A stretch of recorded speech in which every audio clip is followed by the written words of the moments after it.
In this lesson, we spent much of our time focused on the supervisory duties of the principal broker, where the principal broker has broad responsibilities for the management of the brokerage as well as supervising other brokers, affiliates, and employees.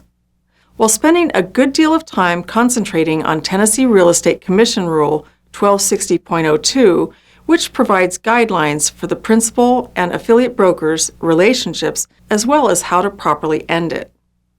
We also covered a number of other principal broker duties, which include tasks like proper registration and organization of an office, such as the required signage conspicuously displaying the legally registered name of the firm, ensuring compliance with proper zoning regulations for location of the office, and making sure that any location used as a branch office has appropriate registration and supervision. Remember, this means any place identified as a location of the firm that is attempting to generate business from that address by phone or advertisement or otherwise used to drive business to the firm. But not every location will be considered a branch.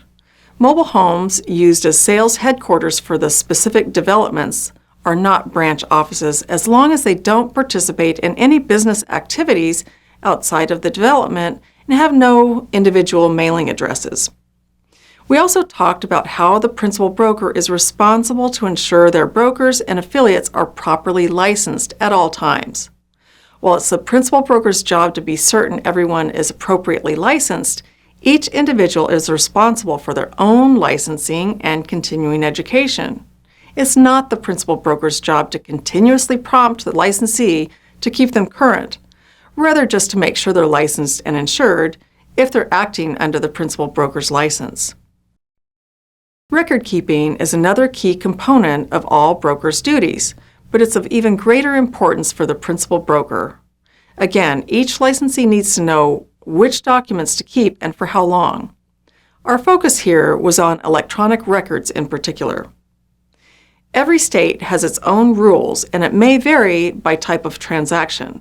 But in Tennessee, electronic records from real estate transactions must be kept for a minimum of 3 years after completing the transaction. Please note, however, 6 years is often recommended to cover the statute of limitations period in the event of a breach of contract. When in doubt, always seek professional legal advice.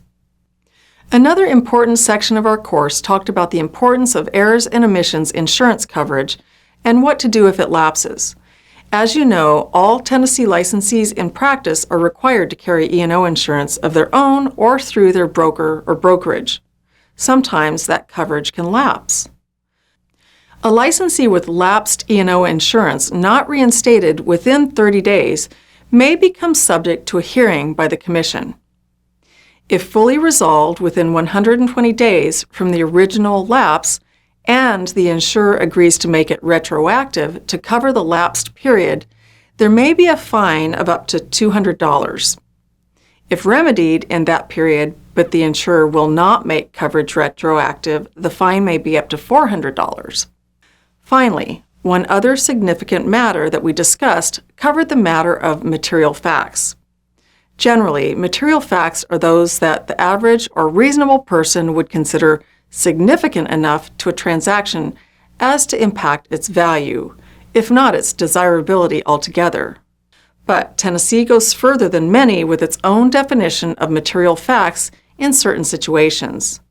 To touch on just one of these, we saw that the environmental matters in a real estate property transaction can involve a wide variety of things, including, but not limited to, a history of pest infestations, such as mice, rats, or termites, or toxic molds or mildew, or other substances like lead, asbestos, carbon monoxide, radon, and formaldehyde.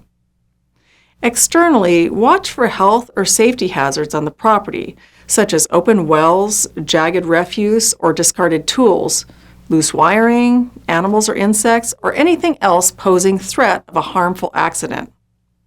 Check for those things along the property's edge to ensure that there are no hazards that are not on the property but near enough to cause concern. Thank you for learning with At Your Pace Online.